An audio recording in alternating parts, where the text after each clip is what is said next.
He was more than just a trainer. He was the architect of my entire life in the ring. The man who sculpted me from raw clay, shattered me into 1,000 pieces, and then painstakingly put me back together, stronger than before. Every jab, every hook, every feint, every dance across the canvas, it was all his design. I trusted him with my career, with my body, with my spirit. He was my mentor, my guide, the one person I thought would always be in my corner. But tonight the air in the locker room felt heavy, suffocating. Something was deeply, undeniably wrong. He wouldn't meet my eyes. Not once. He fussed with my gloves, adjusted my robe, his movements jerky and unnatural. His usual pre-fight pep talk, full of fire and strategy, was replaced by a hollow, brittle silence. I tried to brush it off as nerves, the big fight jitters that get to everyone. But deep down, a cold knot was tightening in my stomach. This wasn't just nerves. This felt like a goodbye. The walk to the ring was a blur of flashing lights and roaring crowds. But the only thing I could focus on was the empty space where my trainer's confident gaze should have been. The bell shrieked, tearing through the noise. Round 1. The moment we touched gloves, I knew. I knew my gut feeling hadn't been wrong. My opponent moved like my shadow. He anticipated my every step before I even took it. He slipped my signature jab, countered my best combination, and saw through my feints as if he had a copy of my playbook. It was like fighting a mirror, a twisted reflection that knew all my secrets.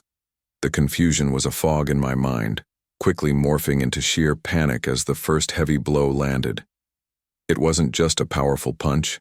It was surgically precise, targeting a nagging rib injury from sparring that only one other person knew about. My trainer. The impact stole my breath. I staggered back, my vision swimming, the roar of the crowd fading to a dull hum. My eyes frantically searched the ringside chaos, and then I saw it. I saw his face. My trainer. The man I trusted more than anyone.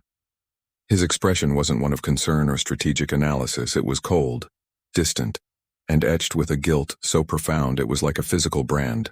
In that single soul-crushing moment, the truth hit me harder than any punch ever could. He had sold me out. The bell for the end of the round was a mercy.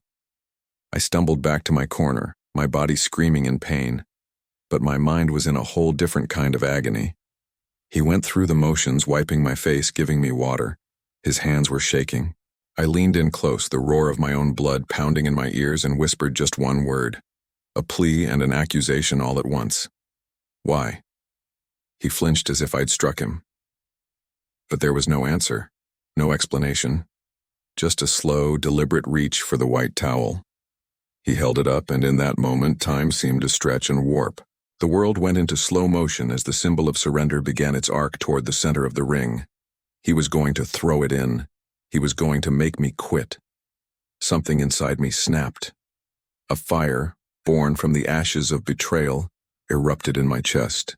Before the towel could leave his hand, the bell for round 2 rang. I pushed off the stool with a force that surprised even me. I ignored the screaming pain in my ribs. I ignored the searing ache of a broken trust. I ignored the corner, my trainer, everything. My opponent came at me, confident, expecting an easy finish. But he wasn't facing the same fighter from round 1. He was facing a man with nothing left to lose. I abandoned the game plan. I threw out every technique, every strategy my trainer had ever taught me. I fought on pure instinct, raw survival. The fight was no longer about winning a title. It was about reclaiming my soul. Each punch I landed was a declaration. Each blow I absorbed was a testament to my resilience. The calculated fighter was gone, replaced by a force of nature fueled by heartbreak and rage. He didn't know this version of me. No one did.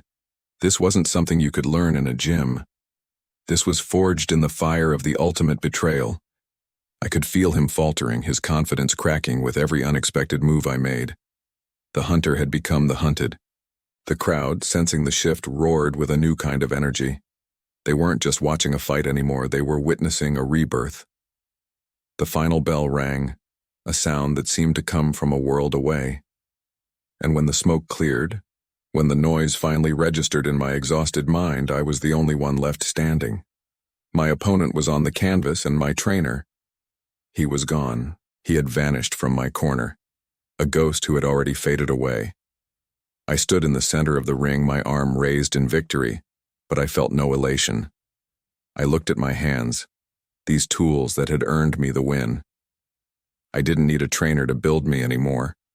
The betrayal had broken me, yes, but in doing so, it had forced me to rebuild myself, alone. I had trained myself for the toughest fight of all, not for a championship, but for survival. I had learned to survive him, and in doing so, I had truly learned how to fight for myself. Thank you so much for watching this story unfold. If it resonated with you, please hit that like button and consider subscribing to the channel for more content like this. We'll see you in the next one.